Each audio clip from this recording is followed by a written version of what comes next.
Yeah.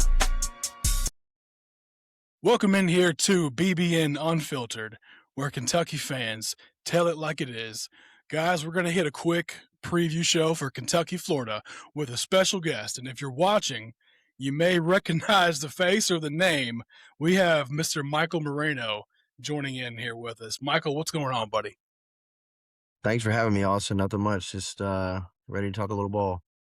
Talk a little ball. That's what we're here for, man. So I'll just go ahead and preface everything with I saw you on Jack Pilgrim's KSR Sources Say podcast, and I watched the whole thing. I'm not going to lie. You had me just sucked in with every word you were saying. And hopefully, that you can have the same effect. And I think that you can because, there's a lot of fans that watch this team play.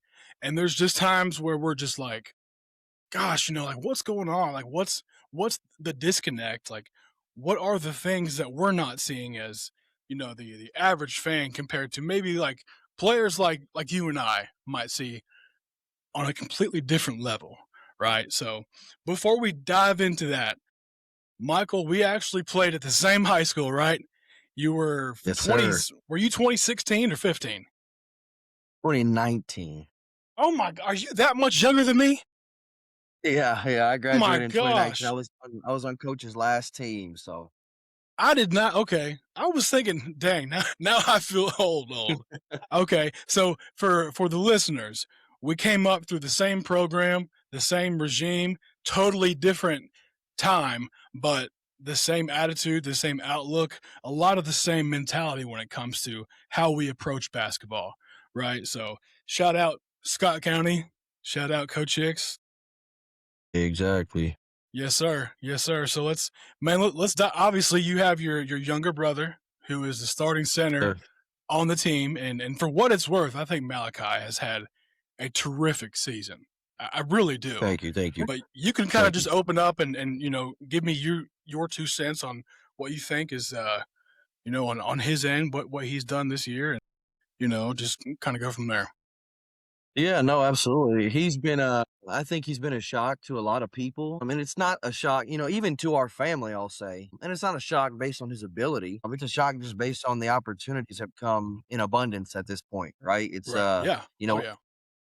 he wasn't necessarily looked at as, our primary option at the 5, early on. That doesn't mean we didn't think he could do it. That doesn't mean he Sure. wasn't capable.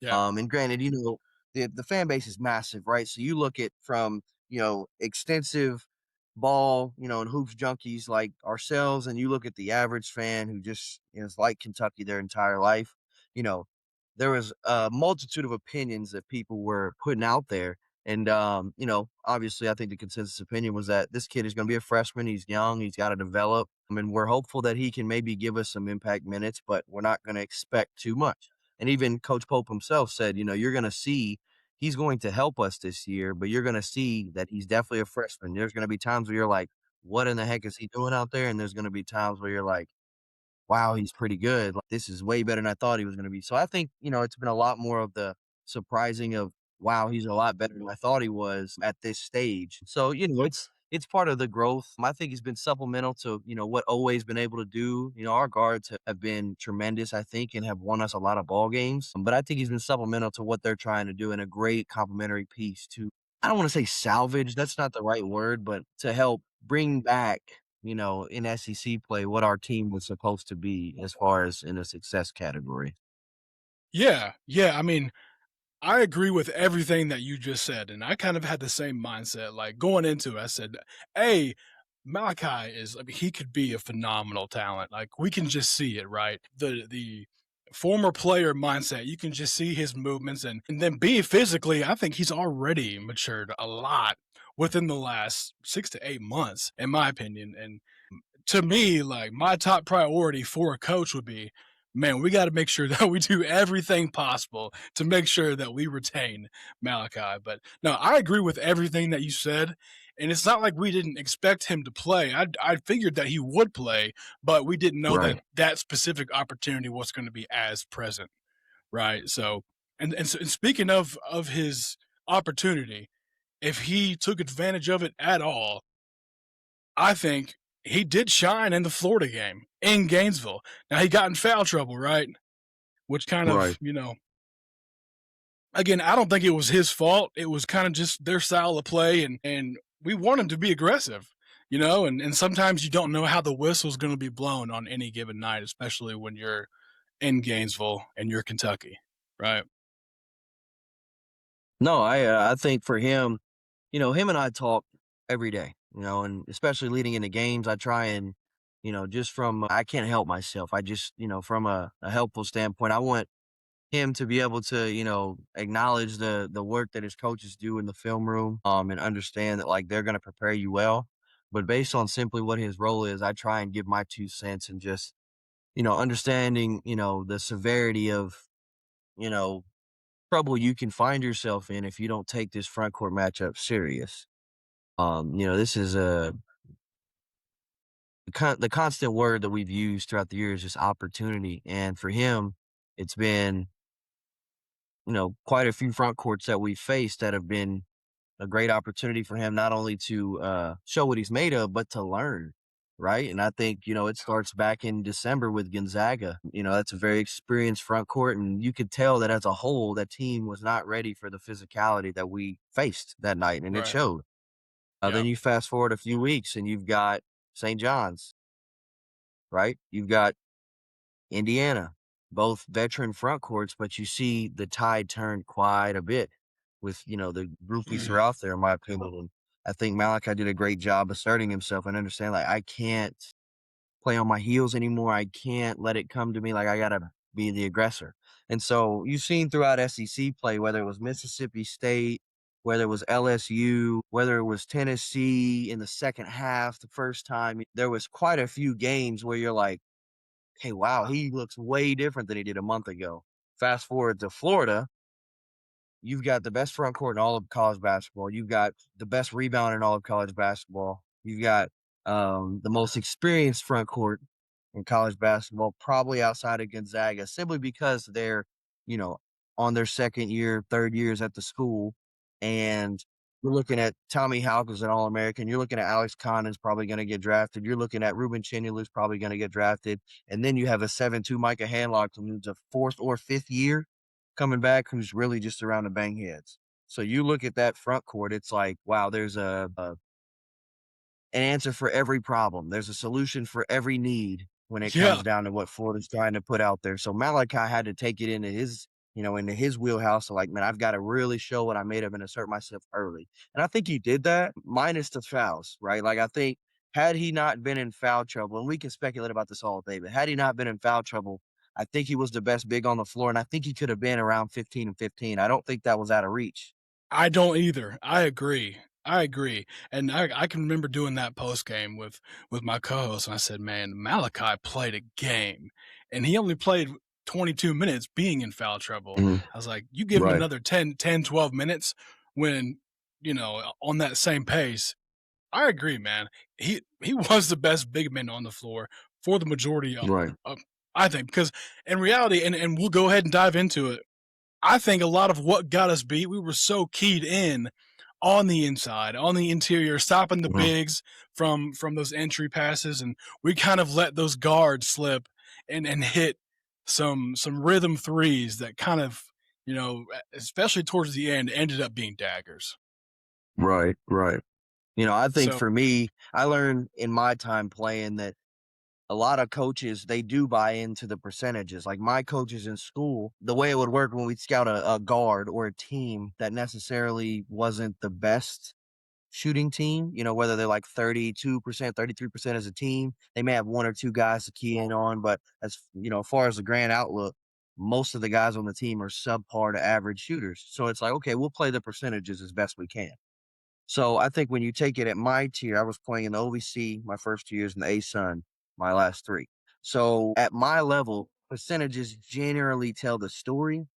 You get to the SEC, probably the best conference in the country. You're looking at Xavier Lee, who was an all-league guard at Princeton, is one of the highest paid players in college basketball for a reason. Boogie Flan was a starter in the SEC last year, and Urban Klomchar was a key role guy on a national championship team last year, and his role just happens to be, hey, when you come in, you need to knock down open shots and not turn the ball over.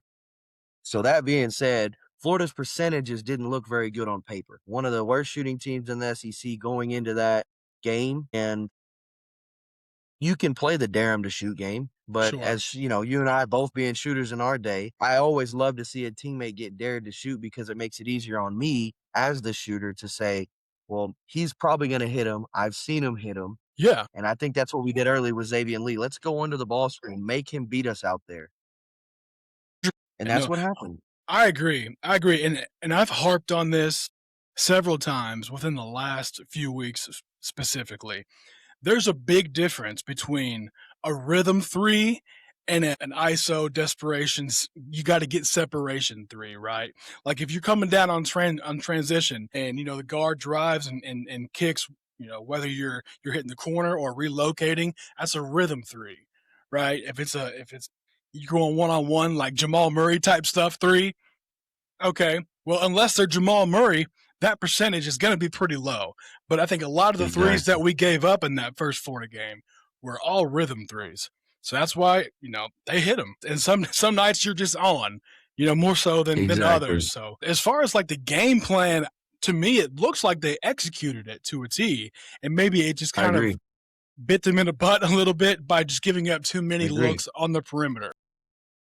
How do you manage leveraging and evening that out a little bit more on Saturday, right? And I think that's a great question because they have so many weapons, right? They have so many Mhm. weapons, and Agree. and and and and how do we approach it coming out of a couple nights ago? With obviously we know what happened against Texas A&M, so that dynamic in itself, I think, there's just so much going on. And let me preface it with, we can win this game without a doubt. Like we saw, it was there. It was there for the taking.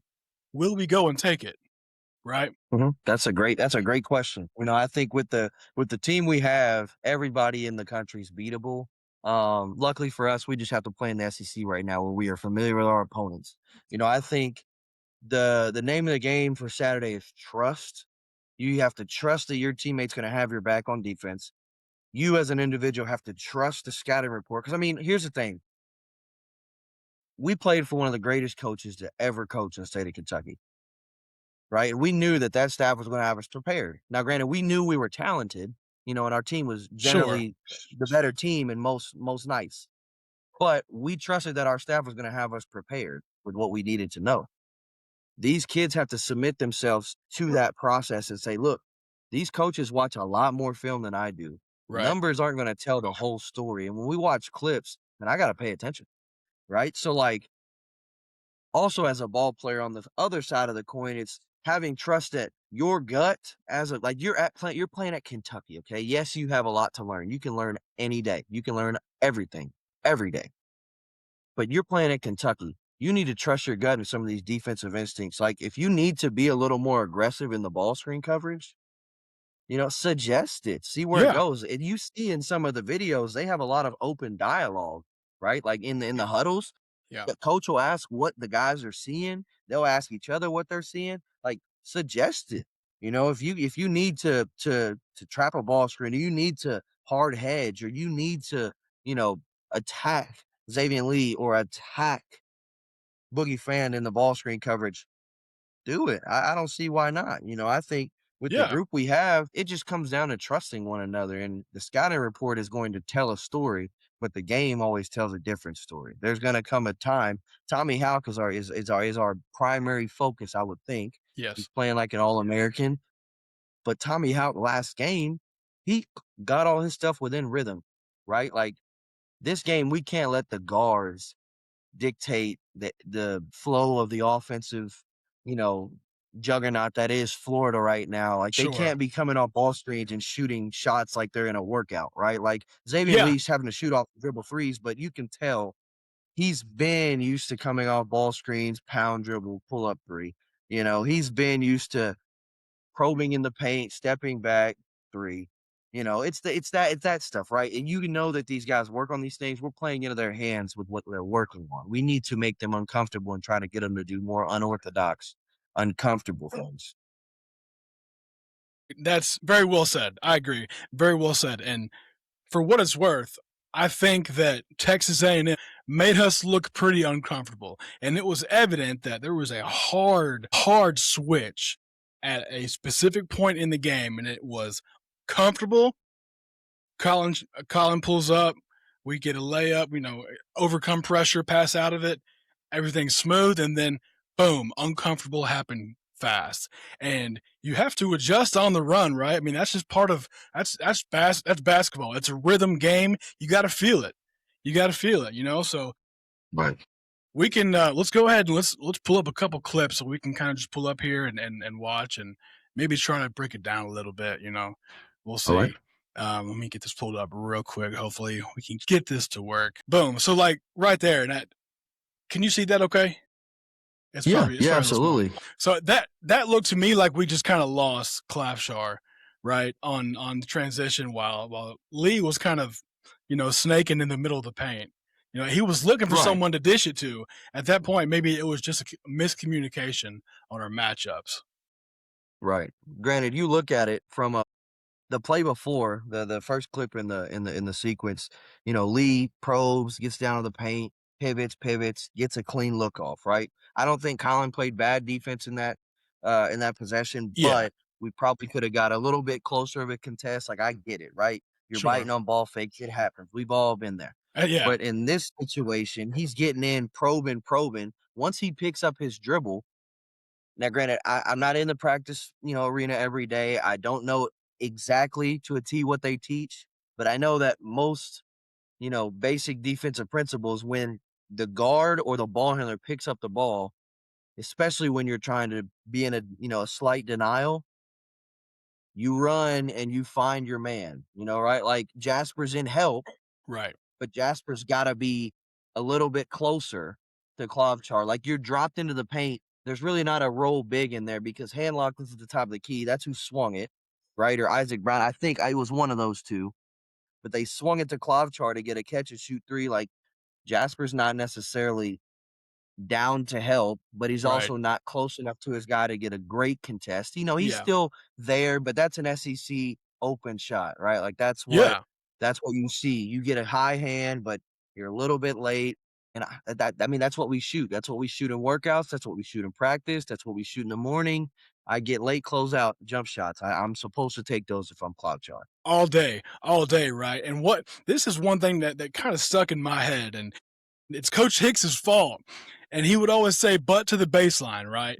Because Yes. if your Yes. body is completely turned away, hey, if your Right. man is over here to your left and you're facing the opposite direction, but you're trying to dig Right. or whatever and getting your help position, well, that closeout, all it takes is that split second if you're out of position and you can't recover on time, and that's what we just saw, Right.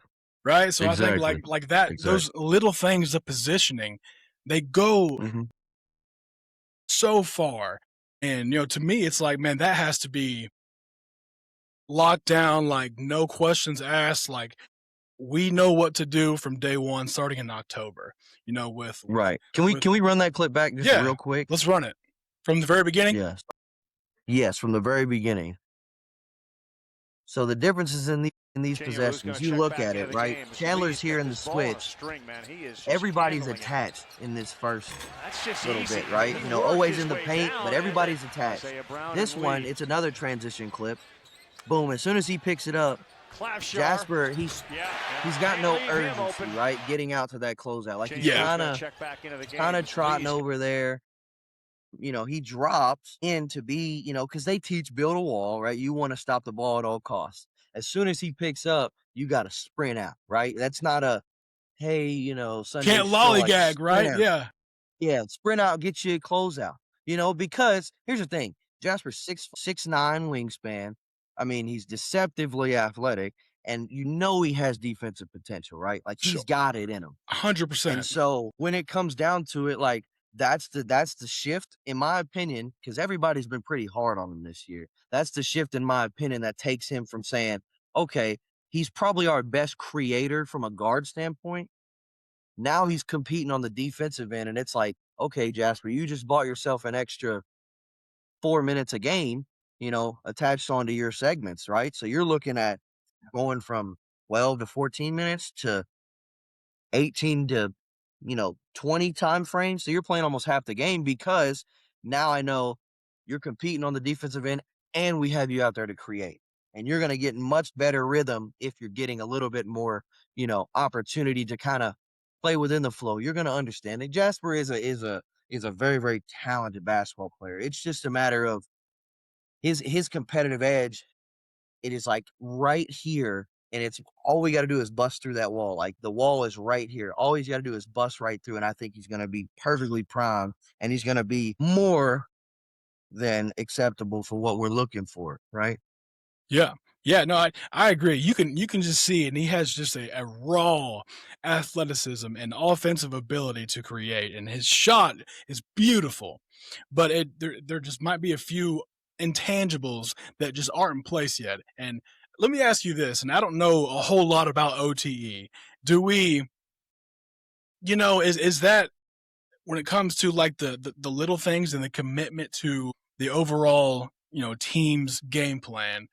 Is OTE, and you tell me, do you think OTE is a problem for guys to go there and then come straight into college? Or, I mean, I think it's a different outlook, right? Like OT looks like it mimics a pro flow, right? Like you get up, you're working out, you have constant access to facilities. Um, there's a lot of publicity behind the games, and generally cream rises, right? Like you look at Taylor Kinney, you look at the Thompson twins, you look at Jasper, Eli Ellis, Malik Thomas, you look at all these guys, and that's just in recent years. Santo Cyril, okay? You look at guys like that. I mean, all of them played in OTE. All of them had different journeys in OTE, right? And all of them are having different careers now. The Thompson twins were the first, right? And they were a little older in the league. I get that. But the yeah. Thompson twins were the first prototype to come through the league. And you're looking at, two lottery picks. Granted, not everybody is the set of 6'7" twins with 45-inch verticals. Like that doesn't Yeah. happen, right? But then you get into this phase of players, and you look at they fine tune the offensive game, right? Like you look at some of these scores, they're playing a different structure than a typical high school game. You look at some of these scores, like some guys are averaging 29 and 30 a night. You see that in Kentucky, maybe 4 kids in the state average that, and 2 of them are probably from the 13th, 14th, 15th region, right? So like that's generally what it's looking like. So you're looking, there's one that's far superior than others in his talent realm. Like at OTE, you're having guys like Eli Ellis and Isaac Ellis, both of them averaged 30 plus over the past couple years. And you look at Eli Ellis now in the SEC, it doesn't look quite as easy because I don't know if necessarily the system is different or what it is, but you see it's just a different world when you get to college because now it's men, right? Yeah, Like Eli Ellis it was is. always extremely talented when it came to scoring, when it came to winning his matchup in the OTE. But you get to the SEC, and now it's like I'm no longer the focal point. So Yes. now fitting into that new role, it is an adjustment, and I think it's adjusted fine. Like Eli Ellis had more opportunity than most freshmen would get in the SEC in a typical setting, right? Now, like Jasper's got 2 senior guards and a second year in front of him who is shot to cover off the ball, right? And then you had Jalen Lowe who was going to that's basically 4 guards right there that were in front of him. You know, as far as experience went, as far as ties to Kentucky went, like the only new faces we brought were an all ACC point guard and the 6th man on the national championship team. The other 2 were retained guards. So you're looking at my role is going to look different regardless if I come in and I dominate the summer, right? Or I prove that I belong, my role is going to look different than it did. And Sure. so Yeah. OTE, I think it helps you polish yourself. It is beneficial, in my opinion, to play in a situation like that because Jasper in Kentucky, I hate to use the word too talented because there's a lot of talented players, but Sure. like he wasn't getting any better here, right? Like he was That's fair. already as a sophomore so advanced that it's like, okay, he went to Link Academy as a junior, which is a 1-year thing, and he's Yeah. working out every day against Trey Johnson, the number 6 pick in the 25 draft, and LeBaron Philon, a first-team All-SEC guard this year. So for you're Bama. you're working Yep. out every day against those two, right? And you're performing at a very, very high level against those two and with those two, that it's like, okay, I can come back and I can play at Woodford County again, or I can play at Great Crossing, or I could play at Lexington Catholic or whatever. And it's like, what am I really standing to gain other than, hey, maybe I could get Mr. Basketball, or hey, maybe I could win a state championship? Like, as far as development, he is going to have a better developmental process when he goes down to OTE because it's more structured towards that, right? So Yeah. I think there's benefit. It's almost like it's a prep school type of setup, right? It seems to be very similar. And you know, right. it's And just it's ran very well. Like, it's not like OTE is a very well ran organization. It is a very progressive organization when it comes to furthering, grassroots basketball in a new light, right? Like, you're preparing these guys now to have big social images, be in the spotlight often, have a great following. And so when you get to college, it's like, man, I'm already used to this, right? Like, no kid that comes to Kentucky from OTE is ever going to feel like, wow, this is overwhelming, right? Because he's already got a very big social media, a big taste of it, right? There's a lot of sure. kids, a lot of people, a lot of scouts that follow OTE just because of the amount of talent that they're able to produce, on an annual basis. Right. Yeah, no, I mean, great points. I think those are terrific points. And, as far as like, you can just see that I agree. Jasper is he's on the cusp of just kicking it into that second gear. And once he Part of hits that's it, confidence and comfort. I just think it has to happen. It's like one of those things that just has to happen for him, right? Like, it just clicks one day and we're like, where has this been? Well, it's always been there. It just has to happen. Because sure, you see Tennessee, he comes in without Jasper Johnson at Tennessee. We have no business making a comeback, right? We have no business staying in the game. It wouldn't be a 17-point comeback. It would have been a 27-point comeback sure. Yeah. because timely shots, timely plays. Okay, you look at early in the A&M game, him and Garrison had a great thing going. Pick and rolls, ball fakes into the roll guy. Like, you're looking at guys who are making plays for one another. It's right there. It's just one of those things that just has to happen. And like I said, it's a confidence thing. It's a comfort thing. There has to be just a moment where it's like, hey, you know what? I've had a great sequence here. I didn't do everything perfect, but I've had a great sequence as a whole, and success has came from it, right? Like, that's what Yeah. has to happen. I agree. Let's check out. I'm gonna pull up another clip here, and we can take a look at this one. Let me see. All right, Clav Shar again. Lays it up and in. How good is he? Here we go. There's the 2 7-footers, and that's a foul. There's a chance for 3. Hey, listen. Before we hit the Clav Shar stuff, next year, first off, that was a great finish. Next year, that's gonna be a two-handed. Yeah, dunk. next year that's a hammer, and that's something that he understands. We have covered and said, look, man, like, this is going to be an extremely important offseason for you because those start to turn into hammers. Those, bigs aren't going to want to jump with you anymore. No. Guards aren't going to want to help over anymore. And now that you're dunking the ball, it's like, okay, momentum shift. And so, Big time. I think there's going to be a complete change in his mentality come sophomore year when it comes to finishing around the rim. I agree.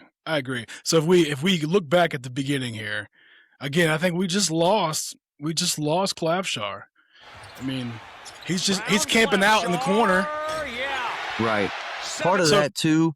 So when we get to building the wall, right, I think we have to start sprinting back on defense as a whole. Have to. And I don't know if it's a fatigue thing, if it's just a true effort thing, but like, Yelovich obviously he was pretty sucked in to the middle of the paint, trying to build that wall, right? But as a whole, like, that's where I think there has to be guys, like I said, you playing at Kentucky, right? Like, you're being rewarded with this opportunity. Like, Malachi's right there in the paint, so 7 feet. He's where he should be. Yeah, Isaac Brown's driving. Okay, the help from what I experienced is the weak side comes and helps, right? Like, you may get a nice show and rake, right? You might get one of those, but you're not going to wait and try and dig the ball out unless you have a non-shooting threat in the corner, right, on the ball side. Correct. So they're trying to build the wall because this is technically in transition. So I get that. But Sure. you have to identify, okay, be spatially aware. Okay, I've got an elite shooter in the corner who's hot, right? He's killed us. I've got my 7-footer behind me, right? And I know I'm supposed to do my job. Well, we've matched up now, and I know I'm not guarding the guy I'm supposed to guard, generally speaking, but I need to make a play. That's why you have to study the scout from an overall Yeah. view rather than I know what my man does. Well, Sure. buddy, you're probably not going to guard him for 40 minutes, right? Like you're going to have possessions where you guard Boogie Flan and you got no idea what he does. That's not good, right? Like that's something that you have to develop as a player is that IQ, that intuition, and that understanding of what players warrant on the defensive end. Sure. Being Yeah, and spatially like aware, and Yella's just got to see that. so and I can't really tell.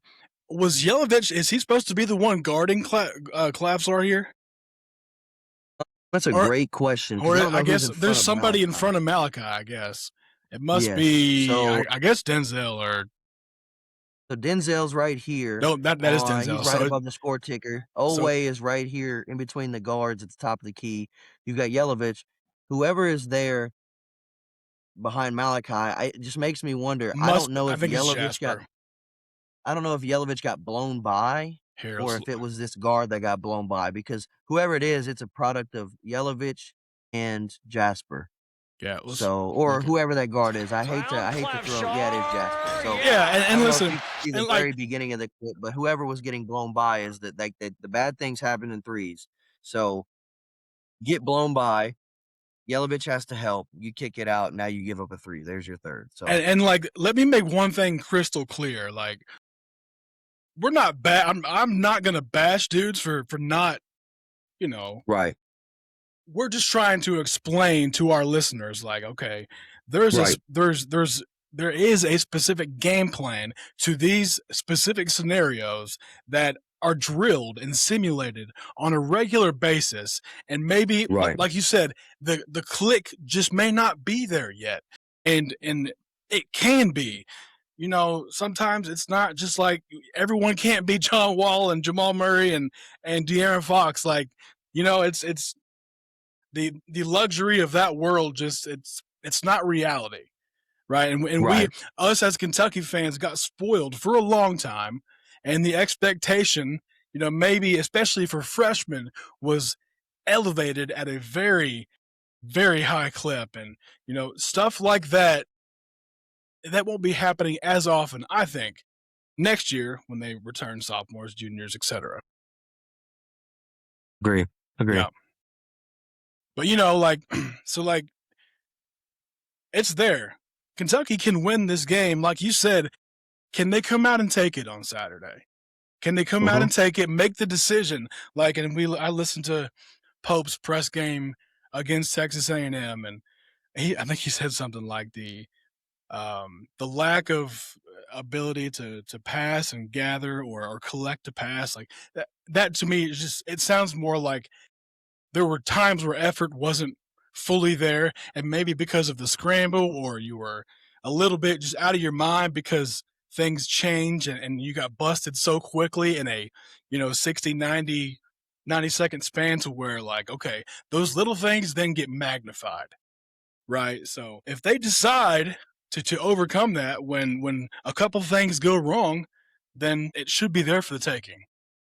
Right. I mean, it's like we said the other night. Like I think lack of urgency was a key component as to what drove us to build such a large deficit. And then two, we can score with the best of them. I think that's been proven. I'm not saying that we're the most well-oiled offensive machine, but we can score with the best of them. So when it comes down to it, we just have to be urgent about our approach on defense, right? Like it's March.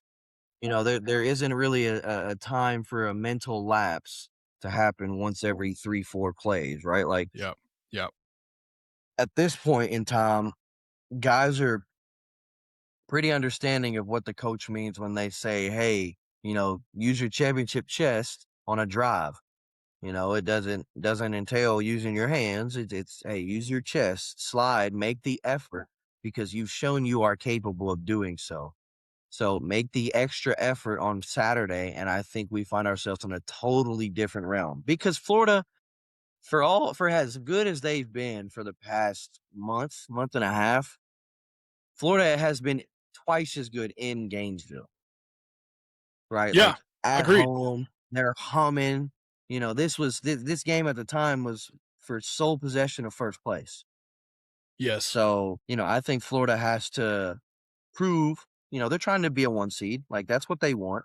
They win this, they win the SEC, they're a 1 seed. I mean, that's what it is. Like they have something to prove too. Like people that are under the impression that Florida's going to come in and lay an egg because they already won the 1 seed in the SEC tournament, think you're mistaken. I think it's just Yeah. an opportunity where yeah, it sounds easy, but Todd Golden is not going to come in here and get wiped in Rep Arena. He hasn't won in Rep Arena yet, right? No, he did. He did. They beat Okay. him in Okay. overtime the Reed Shepherd year. So he's done that. But I That's think right. Todd Golden, he's got the overtime win. Todd Golden's got a massive chip on his shoulder, and I think He does. I don't think he's at the point where he's like, man, I deserve respect. Like I think he's like, I've already earned that. I'm just trying to kick people's butts now. Like that's all I want to do, and I want them to know like this is my league, right? This is my league. I won the national championship last year. I Yeah. won the SEC tournament last year. I won the regular season SEC this year. First time Florida's done it since 2014. This is my league now, and I need you to understand that this runs through my team, and I don't blame them. Not at all. Not at all. And I always say you could tell by looking at someone's face. Like, look at the face Todd Golden made at Coach Cal. Was it last weekend while they were busting Arkansas by 30? You can just tell the exact mindset that you just now described is alive and well. And it's just like, Right. dude, okay, if he's going to come in here with that same mindset, with that same demeanor, what are we going to do? How are we going to come out into Right. in our own arena at Rupp on Senior Day, last game of the year going into the SEC tournament? I think we can learn a lot about ourselves on Saturday. Agree. What's Agree. And I think your it's prediction? Win or loss? so it's senior day. I think once they get back and break down the film, for the final time, whether that's tonight, tomorrow morning, or no, I guess tonight's Thursday. So tomorrow morning, tomorrow night, Saturday morning, whatever it may be, when they break it down for the final time, I think the guys will have an understanding like we kind of let one go. Now, were they humming? Yes. But we could have still dictated the way that game ended. Like we've been resilient all year. We're definitely good enough, right? There's nobody that they have that we don't really have an answer for, right? Like Tommy Houck, yes, he presents a different outlook for us simply because we don't have a 6'9" wing right now. Like Cam Williams, this is a game where you miss a guy like that just because Yeah. the true positional size, it works. Like, I wouldn't be opposed. This is just me hot take here. Like I wouldn't be opposed to throwing Diabate and Garrison out there at the same time with Malachi because of the disadvantage of matchups. The switchability is a little bit better in that. And I think, I don't know the severity of Trent Noah's sprained ankle, but if we're down a body at that size, then we may have to go, Diabate at the 3. And offensively, yeah, we're going to struggle a little bit, but I don't see why we can't take a page out of the simple offensive scheme book and just run floppy for a while, Yeah. right? Allow Colin or Ortega or DA to run off screens while the other passes, right? And then when Florida tries to attack us going back to a regular size, when they put Isaac Brown in the game, okay, now we're back to 3 guards. Okay, we can get away with the normal lineups just because you want to give them a different look. And offensively, we don't expect Malachi to come out and hit 4 threes, right? We don't expect Garrison to come out and start banging threes. We don't expect Mo Diabate to come out and start banging threes. Like this is game 31, right? We can't reinvent ourselves tomorrow, Sure. you know. But I think with it being senior day, it's emotional. The game means a lot to us. I think you'll be able to tell in the first 5 minutes, where we're at as far as energy, urgency, hope. If we hope to win, you can see it on guys' faces at this point in the season. Like the ones that Yeah. really feel like, hey, I'm gonna win this game. Like that's just where we're at. So, I think I hate to make a prediction because I hate to be a jinx guy. I know it I sounds real know. superstitious, but I do think that we are in control of our own destiny. I'll say it like that. I think we are completely in control of our own destiny on Saturday. Yeah, I hear you. I hear you, man. That's you're the breakdown and the specifics of the dynamics of the team and each player individually, the time of the season, each game going from game to game, week by week. It's it makes a whole lot of sense, and there's just times where like it gets lost, and it's just when you have a team that's just being gathered and thrown out there, those reps can be tough. Those obvious cycles that should be there like a machine at times will just fall off, right? And I think that's what we've seen a lot of times. But like you said, if we come out with that mindset, I think we can get this win against Florida. I agree. I agree. They're not unbeatable. I think every team in the country's shown us that they can be beat. They've shown us their flaws, and I think lucky for us, we've played a lot of common opponents. So we have a lot of understanding of the teams that have beat Florida in league play. Auburn being one of them at Florida. Like you look at games like that, Florida obviously has had some lapses in their chinks in the armor, whatever you want to call it. Yeah, But Florida is beatable, and I think we match up well enough size-wise. If guys will compete on the glass like they have been, because we've been a great rebounding team all year. I know there's everybody like we really pick apart play by play, situation by situation, possession by possession with this team because we right. all want them to be so good. But Sure. I think we've been such a great rebounding team all year, and Florida's the best rebounding team in the country. So what we do is if we come in and we rebound how we know we can rebound, it ultimately neutralizes what Florida's, hangs their hat on is, hey, we're gonna basically shoot it until we make it.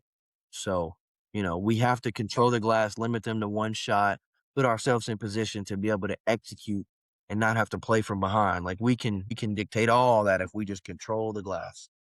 100%, 100%. Last week, and I'll end with this. We had an interview with Aaron Harrison, and one thing that he said that really stuck out in my mind, and it's something that I feel like I played with back in the day. That you want to go out and you want to win every possession, and you go possession by possession, right? And it sounds so simple, but if you have that mindset each and every play, man, I think it can make a huge difference at the when you're looking at the end result. So that's good stuff. Good stuff. I think that we can look forward to what we're going to see on Saturday. Michael, man, Most I greatly appreciate you making the time to come on our show. I think our listeners will love to hear your breakdown and your analysis and obviously just hear you more consistently on a lot of these shows. Man, you are good at this. For what it's worth, if you ever thought about dipping into this industry, you could do it without a doubt, bro. Thank you, man. Thank you. That means a lot. I really enjoy this stuff, and I appreciate you having me on. This was great being able to break down some stuff and just talk from a I want to say biased perspective, but in a sense that I do it with care in my heart. I have a vested interest in my brother, so everything that I say Yeah, in critique of possessions, in correction of the team, it's because I have a vested interest and I want to see them succeed as bad as anybody. good stuff. Good stuff. Michael, once again, I appreciate it, bro. Great stuff. This was BBN Unfiltered. We will go out, watch the game on Saturday, hoping for a win. Expect to see some good stuff. Hopefully, this won't be your last appearance on our show, but going forward, let's keep on pushing and good stuff to come. Sir. This Yes, was sir. It'll be great. BBN Unfiltered. Y'all have a good day.